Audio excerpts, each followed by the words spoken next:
Bismillahirrahmanirrahim. Alhamdulillahi rabbil alamin. Wassalatu wassalamu ala asyrafil anbiya wal mursalin Sayyidina Maulana Muhammadin wa ala alihi wa sahbihi ajma'in. Qala al-musannif rahimahullah wa nafa'ana bi ulumihi fid dharain amin. Jika ada orang berkata, urusan hati ini penting sekali, karena itu beritahukanlah kepadaku tentang usaha-usaha yang bisa membaguskan hati dan afat-afat penyakit-penyakit yang melintang sehingga dapat merusak hati.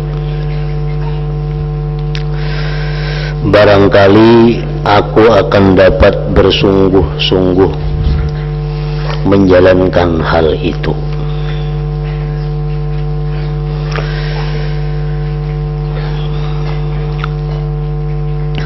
Sifat-sifat apa yang membaguskan hati, sifat-sifat apa yang mulia, dan sifat-sifat apa yang menyebabkan penyakit hati yang merusak hati.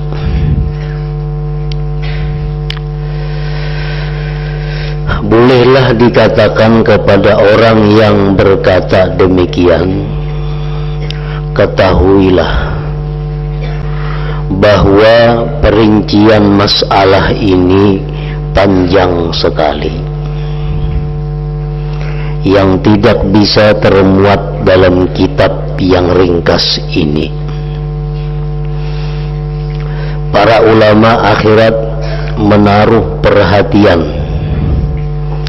dengan menerangkan perincian itu dan menyusun kitab hanya mengenai faidah ini, lain tidak. Artinya banyak kitab-kitab yang dikarang oleh para ulama yang menjelaskan tentang penyakit-penyakit hati dan sifat-sifat yang mulia yang mesti ada di dalam hati. Mereka telah menuturkan tentang apa yang diperlukan bagi sifat-sifat baik dan buruknya hati. Kira-kira ada 90 pekerti, 90 sifat.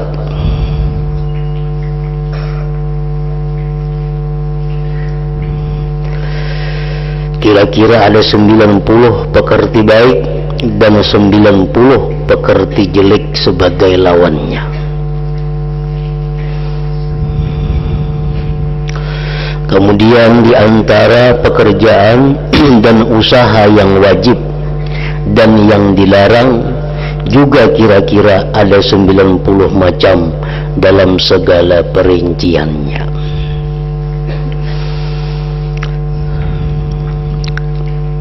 Jadi sifat-sifat yang wajib ada di dalam hati kita itu ada 90 sifat, dan sifat yang wajib kita buang, yang wajib kita hindarkan dari hati sama ada 90 juga. Demi hidupku, sungguh orang yang diprihatinkan oleh urusan agamanya dan terjaga dari tidurnya, orang-orang yang lupa serta mau merenungi diri, maka menghasilkan semua apa yang tersebut di atas dan mengamalkannya bukanlah masalah sulit jika mendapatkan pertolongan Allah Subhanahu wa ta'ala. 90 sifat mulia bukanlah sesuatu yang sulit untuk dihasilkan. 90 sifat tercela bukanlah sesuatu yang sulit untuk dibersihkan dari hati. Apabila kita bersungguh-sungguh melakukan hal itu, tentu Allah akan memberikan pertolongan, akan memberikan bantuan. Sebagaimana firman-Nya, walladzina jahadu fina lanahdiyannahum subulana. Orang-orang yang bersungguh-sungguh di jalan kami, pasti akan kami berikan petunjuk kepada jalan kami itu.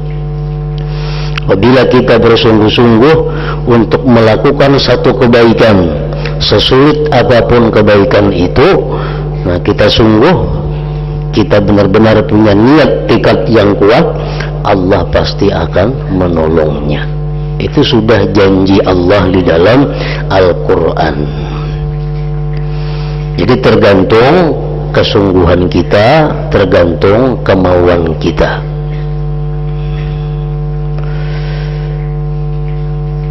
Ibadah yang sulit, tapi kita hendak, tapi kita bujur-bujur, Allah pasti memberi kemudahan.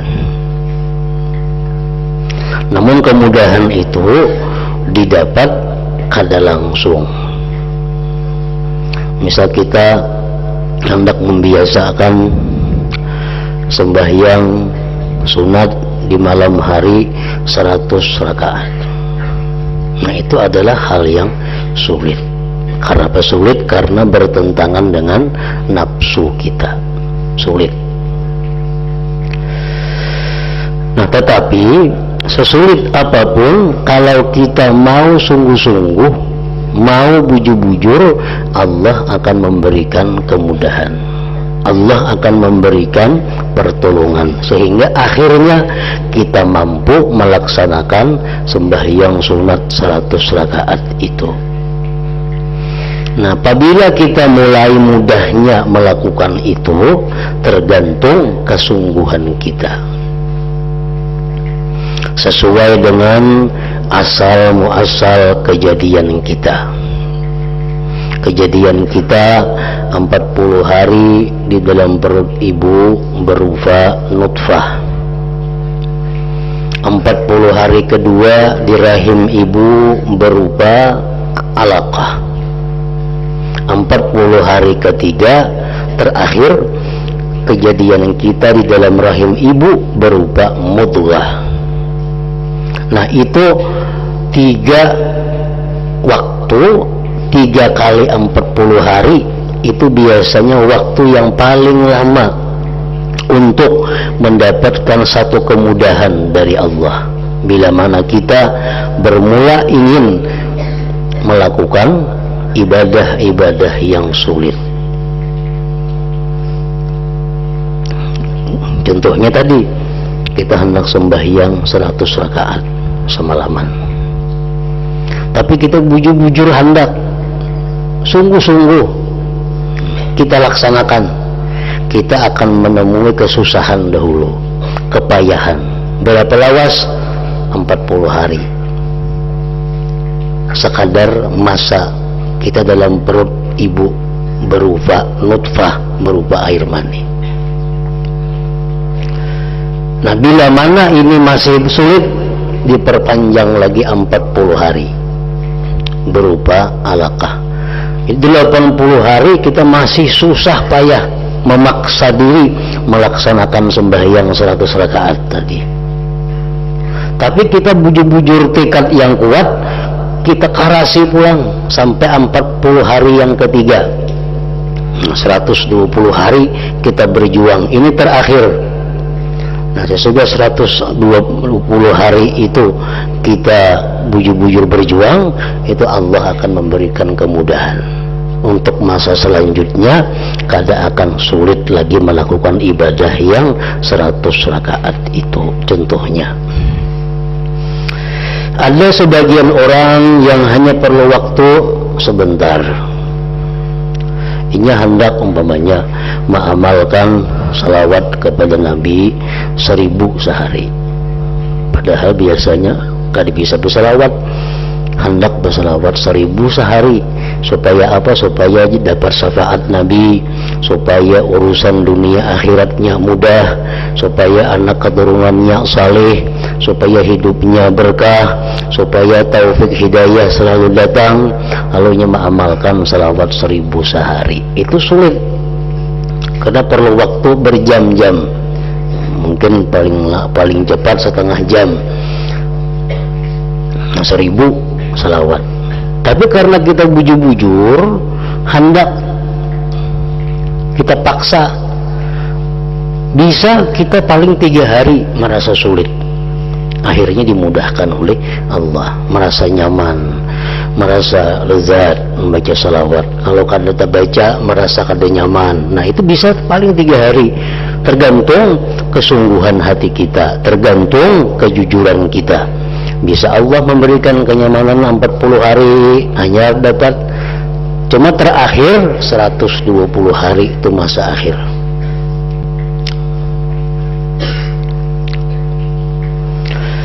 Nah jadi 90 perkara yang wajib ada dalam hati kita, lawannya 90 perkara yang mesti dibersihkan dari hati. Itu tidaklah sulit melaksanakannya apabila kita benar-benar kita akan dapat petunjuk, dapat pertolongan, taufik hidayah dari Allah Subhanahu wa ta'ala. Jadi kada tenang sulitnya, asal bujur-bujur.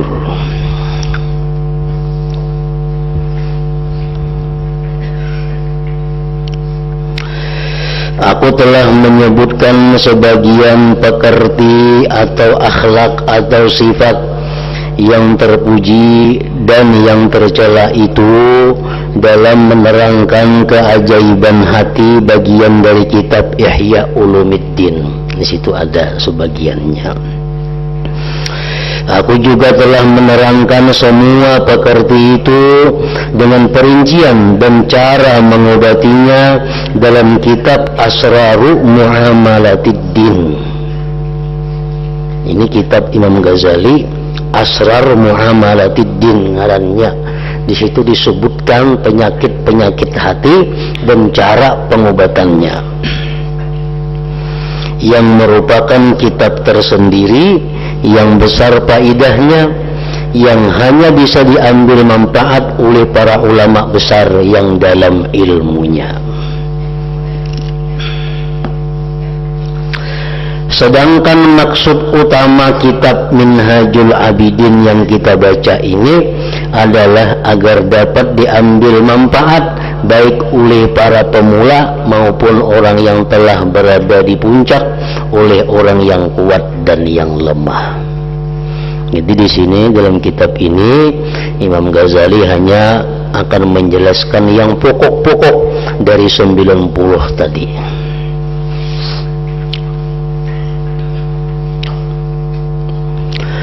Jadi aku hanya memperhatikan pokok-pokok yang tidak boleh, tidak harus disebutkan dalam mengobati hati dan yang diperlukan oleh masyarakat, serta sama sekali tidak boleh ditinggalkan dalam masalah ibadah. Setelah kurenungkan, aku menemukan 4 hal pokok yang biasanya para orang yang tekun beribadah tergelincir dan juga menjadi afat, penyakit orang yang sungguh-sungguh beribadah kepada Allah Ta'ala, yaitu fitnah hati dan bencana nafsu yang menghalangi, memburukkan, membuat kerusakan dan merusak orang yang beribadah. Dan ada lagi 4 perkara yang menjadi imbangannya, yaitu perkara yang menegakkan para hamba, teraturnya ibadah, dan baiknya hati. Jadi diringkas sidin, disimpulkan sidin, ada 4 tertinggal lagi. 4 yang wajib kita jauhkan dari hati, 4 yang wajib kita tanamkan di dalam hati. 4 sifat itu ialah: yang tercela, yang wajib dihilangkan dari hati. Satu, melanturnya angan-angan.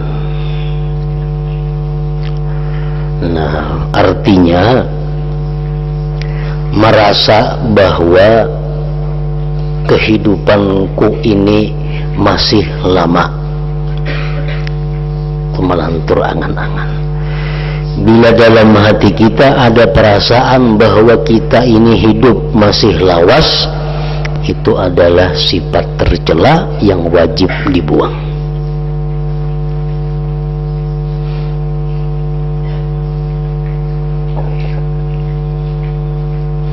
Yang kedua, yang merusak hati kita, ibadah kita,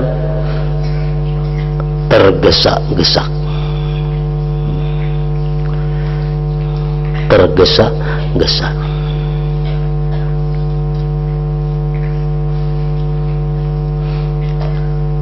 Beancap-ancap. Beribadah itu walaupun kita pindik, tapi perlahan lebih baik daripada panjang cuma beancap-ancap. Karena beancap-ancap itu bisa mengakibatkan kesalahan-kesalahan yang akhirnya ibadah kita ditolak oleh Allah. Tergesa-gesa bukan berarti ringkas. Ringkas lain lawan tergesa-gesa. Rasulullah SAW itu kalau sembahyang paling ringkas dan paling sempurna. Sampai yang Nabi itu ringkas dan sempurna. Lain tergesa-gesa.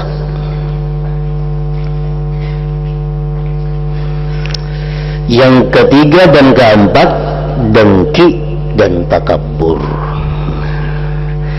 4 perkara ini kalau dihitung-hitung inya beranak pinak jadi 90 perkara yang jelek yang wajib dihindarkan dari hati kita. Sedangkan 4 keutamaan ialah: 1, pindiknya angan-angan.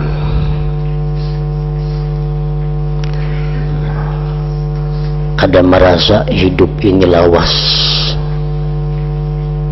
Berapa lawasnya itu macam-macam, tergantung orangnya. Ada orang yang mengatakan bahwa hidupku ini kada sampai, kira-kira kada sampai tahun 2011. Ada orang yang berpendirian bahwa hidupku ini kada sampai sebulan akan datang, bisa mati. Ada orang yang berprinsip bahwa hidupku ini bisa kada sampai esok, bisa mati.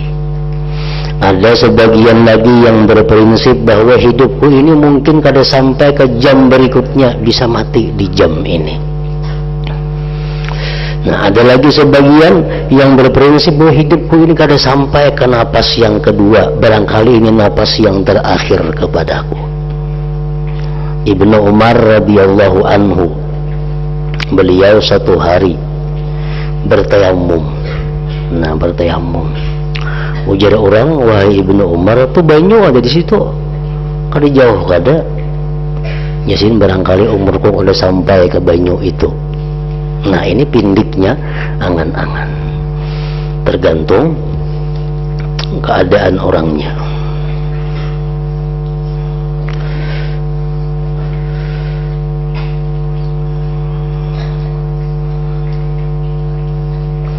Maksimal 1 tahun, 1 musim. Nah, itu sudah maksimal. Kalau kita sudah merasa hidup sampai tahun berikut, itu sudah kita dianggap panjang angan-angan. Nah, kalau kita merasa bahwa hidupku ini kada sampai ke tahun berikutnya, itu sudah tergolong kita orang yang pindik angan-angan, walaupun itu yang paling rendah.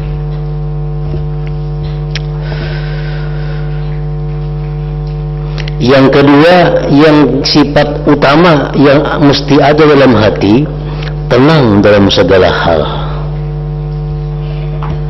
Artinya tenang dalam segala hal itu, baik beribadah, baik mengambil keputusan, baik apapun mesti dipikirkan dengan matang. Pikir matang itu artinya bukan untung rugi, tapi pikir matang itu artinya adalah kalau aku lakukan itu apakah membahayakan dengan akhirat agamaku atau justru merusak agamaku.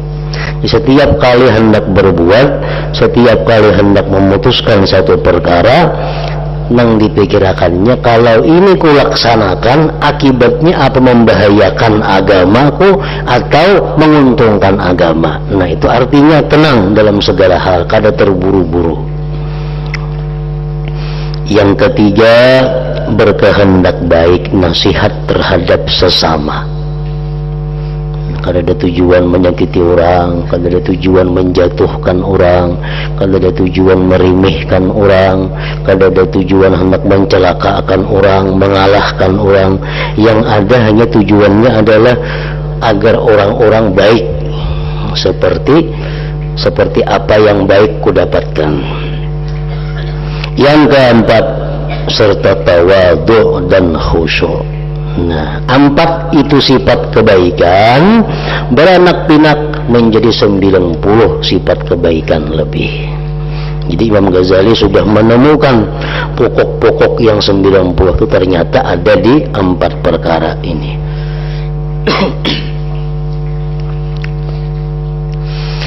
Inilah pokok-pokok untuk membaguskan hati dan merusaknya, serta faidah yang menjadi pusat ibadah. Karena itu, kerahkan kemampuan untuk menjaga diri dari afat-afat ini, penyakit-penyakit ini, dan dalam menghasilkan sifat-sifat mulia, supaya engkau tidak terlalu banyak mengeluarkan ongkos dan mendapatkan apa yang Anda maksud, insyaallah. Aku akan memberitahukan tentang penyakit-penyakit atau afat-afat tersebut dengan kalimat-kalimat yang ringkas tapi memuaskan. Penyakit yang pertama yang wajib kita hilangkan adalah melanturnya angan-angan, merasa hidup masih lama di dalam dunia.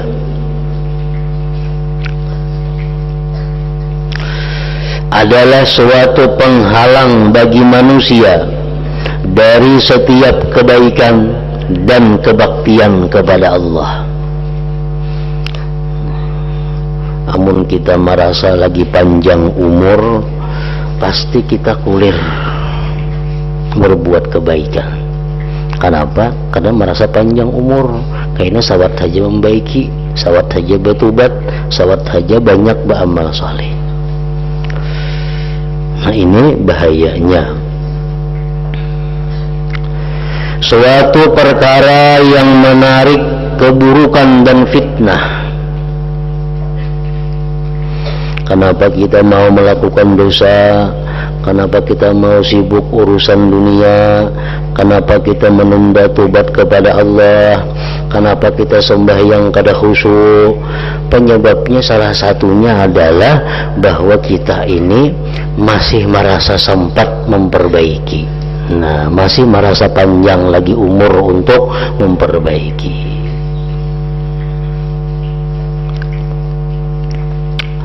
Suatu penyakit hati yang menjerumuskan manusia ke dalam bermacam bencana. Oleh sebab itu, ketahuilah bahwa apabila angan-angan engkau melantur, maka akan timbul 4 perkara dalam diri engkau. Orang yang merasa masih lawas hidup itu timbulan penyakit macam-macam. Jar Nabi, salli salata muwaddi'in, sembahyanglah engkau sebagaimana sembahyangnya orang yang mengucapkan perpisahan. Nah, artinya apa? Sembahyanglah engkau sebagaimana orang yang menganggap sembahyang ini sembahyang yang terakhir dalam hidupnya. Nah, khawatir sembahyang kita lebih baik dari sembahyang yang dahulu. Kita sembahyang ini, kita merasa, kita menganggap, kita memperkirakan ini mungkin sembahyangku yang terakhir. Nah, itu sangat mendorong kita untuk lebih hati-hati, berbaik-baik dalam sembahyang. Karena mbah ini kada sempat lagi sembahyang. Nah, jadi kalau kita merasa bahwa ini bukan sembahyang kita yang terakhir, kalau kita merasa kita ini sembahyang kita mungkin sembahyang kita 10 tahun masih kalah sembahyang, ini jelas sembahyang kada akan bisa baik, kada akan bisa baik.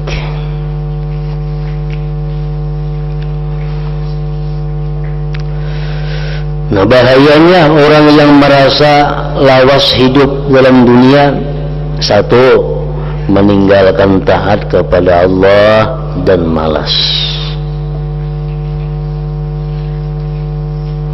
Engkau akan berkata di dalam hati berbisik, nanti akan aku kerjakan. Hari-hari masih panjang, tidak akan luput dariku. Nah, karena kita masih merasa hidup sampai tahun kaina. Kita merasa masih hidup sampai tahun 2012.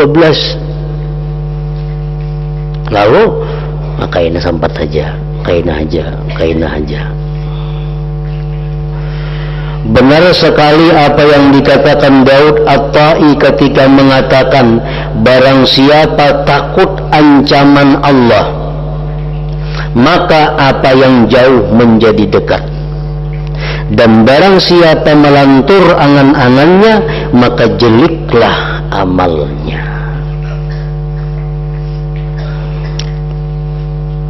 Rasulullah SAW menyuruh kita, ujar Nabi kita, bila ikan guring, hendaklah wasiat engkau itu ada di bawah bantal engkau.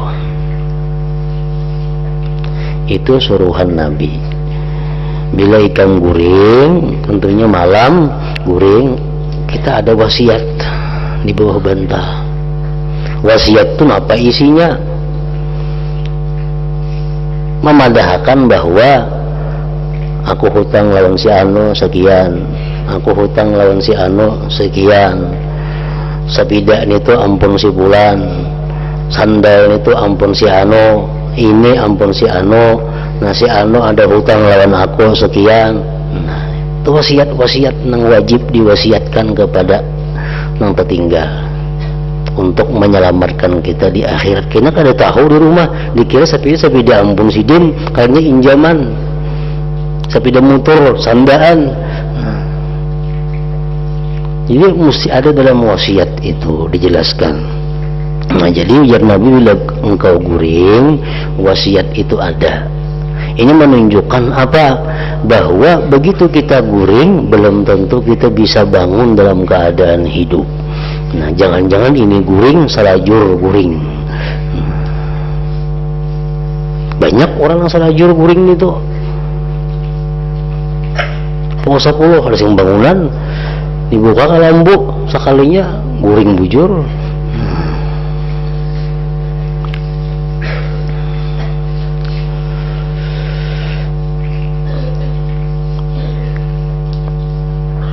Jadi orang yang merasakan bahwa hidupnya masih lama, hidupnya masih lawas, jeliklah amalnya. Yahya bin Mu'adz Ar-Razi berkata, melanturnya angan-angan itu memutuskan setiap kebaikan.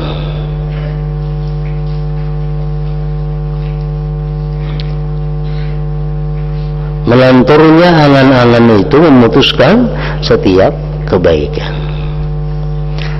Makanya kita nih diberitahu oleh Tuhan, Tuhan Jumat akan datang kematian semuaan. Kira-kira kalau lagi orang nang ke pasarnya, kalau lagi orang nang ke perumahannya, kalau lagi nang ke penerihannya, gardu kosong, semuaan di pasahaban. malam tahajud, karena sudah diberitahu Tuhan seminggu lagi kematian. Manusia akan bersiap-siap menghadapi itu. Seminggu, apalagi isuk dia Tuhan ikan mati, misalkan bermakanan lagi hari ini.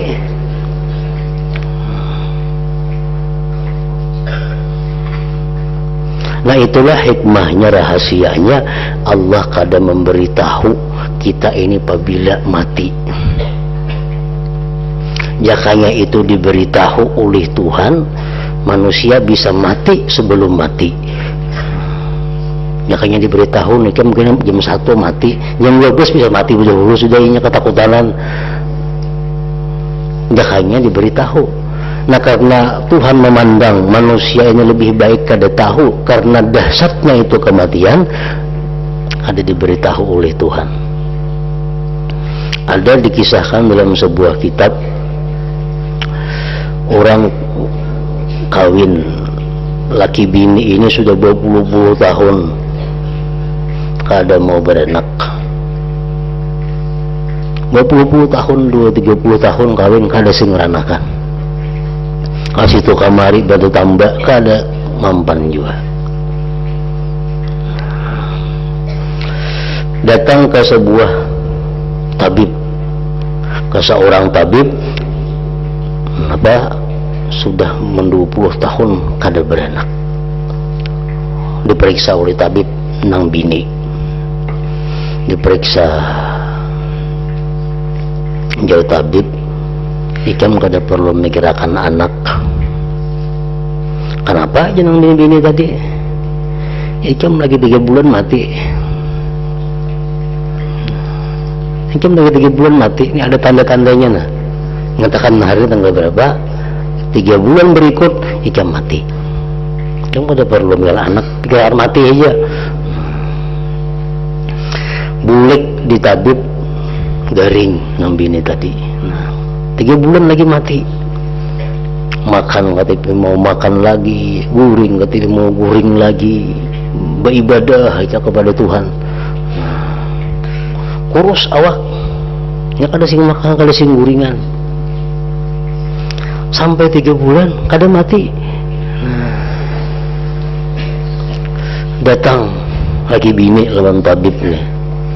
Napa tabib kada mati nah? 3 bulan hari ini pas. Nah, unjar tabib, amun ikam kada mati juga, maka ikam malam ini ku harapakan ikam berkumpul lagi bini. Berkumpul lagi bini. Nah, malamnya berkumpul lagi bini, setahun kemudian beranak. Beranak. Kenapa sebabnya? Karena tabib ini tahu ini bini orangnya saling makan awak. Kalau makan awak nang bini nih, kada kalau dikurusi, bila kada akan mati 3 bulan maka hanya mau kurus. Nah, begitu kurus awaknya, nah hanyar mau beranakan.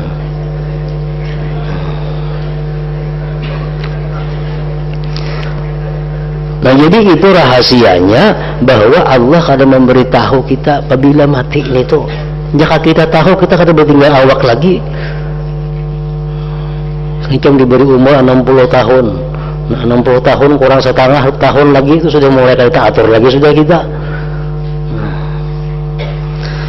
Nah jadi merasakan bahwa kita hidup itu masih lama, membuat segala macam kejahatan. Melanturnya angan-angan itu memutuskan kebaikan. Tamak mencegah setiap perkara hak. Orang tamak kada mau jujur, berjual kada mau jujur, nukar kada mau jujur. Orang tamak. Bilanya berjual banyak hujungnya, bilanya nukar orang maka rugi. Menjual pun seorang diambung, nukar pun orang dihantak. Wah, ini kada baik pun ini barangnya ini. Nah, padahal kan semua kada baiknya. Bila pun seorang, padahal kan semua yang baiknya. Itu tamak, mencegah setiap perkara hak. Sabar membawa kepada keberuntungan. dan nafsu mengajak kepada setiap kejelekan. Nah, jadi pertama, akibat kita ini merasa masih panjang umur, malas ibadah, malas taat. Yang kedua, apabila kita merasa panjang umur lagi, meninggalkan dan menunda-nunda tobat. Engkau akan berkata, nantilah aku akan bertobat. Hari-hari masih panjang, aku masih muda, umurku baru sedikit, tobat berada di depanku, dan aku melakukannya kapan saja aku kehendaki. Nah, tobat. Padahal banyak berisi dosa yang belum disesali. Dosa yang belum disesali berarti belum tobat. Nah, jadi orang yang tobat nasuha itu orang yang benar-benar tobat dari seluruh dosa. Kita dosa di mata, kita ingat akan. Kita dosa di telinga, ingat akan. Kita dosa di mulut, kita ingat akan. Kita sesali. Itu lebih dekat kepada diterima Allah daripada kita hanya menyesali dosa secara keseluruhan. Ya Allah, hamba banyak dosa, minta ampun, hamba menyesal. Tapi kita kali ingat dosa apa-apa, itu jauh diterima Allah. Tapi kalau kita ingat satu persatu dosa kita ungkapkan di hadapan Allah, kita sesali dosa itu lebih dekat kepada diterima. Apalagi kita ingat hari dan tanggalnya, waktunya. Ya Allah, hamba hari ini pada jam anu, tanggal seanu, di anu tempatnya melakukan maksiat kepada Engkau. Hamba menyesal dan kadang akan mengulang lagi perkara itu. Nah, ini tobat yang demikian lebih rinci, lebih diperhatikan Allah Subhanahu wa ta'ala.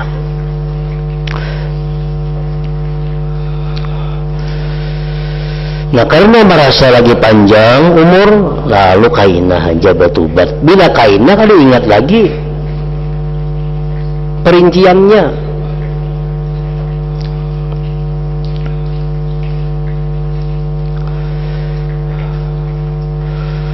Kadang-kadang orang semacam ini tiba-tiba disambar kematian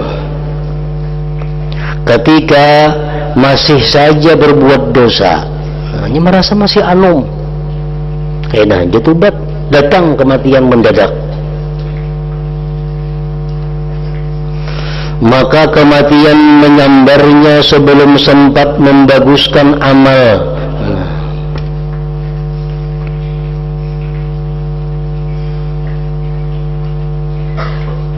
Itu bahayanya. Jadi kalau ada jalan lain, tobat itu hendaknya dijadikan makanan rohani. Nah, tobat itu dijadikan makanan rohani sebagaimana nasi dijadikan makanan jasmani. Bila kita kalau makan 2 kali sehari, hendaknya tobat jangan kada 2 kali sehari. Bila kita makan 3 kali sehari, tobat pun hendaknya 3 kali sehari. Paling kada, paling sedikit itu Nabi lebih pada itu. Kenapa kita demikian? Supaya kita ingat lawan dosa itu kada lawas. Nah, mulai jam 6 pagi, nah kita misal jam 10 sembahyang duha, habis itu kita tobat kepada Tuhan. Kita kada banyak mengatakan dosa mulai jam 6 sampai jam 10 tadi. Kalau menyesali satu persatunya. Nah, karena jam 10 kita kaimba zuhur, tobat lagi. Tobatnya kadang-kadang astagfirullahaladzim wa atubu ilaih, aku minta ampun kepada Allah, aku tobat kepadanya. Nah, kita ingat akan dosa-dosa kita nang 2 jam kali, apa yang kita gawe mengguring no perai artinya. Amun seminggu sekali bertobat, nah itu kebanyakan sudah ada keingatan lagi. Kebanyakan nang digawi, kebanyakan dosa di mata, di telinga, di muntung, di batis, dan macam-macam. Nah, jadi jangan sampai karena merasa muda, apalagi yang sudah tua, menunda-nunda tobat itu. Karena ada sedikit orang yang disambar oleh kematian ketika dia berusia masih dalam keadaan muda. Nah, yang ketiga, akibat daripada melanturnya angan-angan rakus dan sibuk mengumpulkan harta duniawi. Ke situ.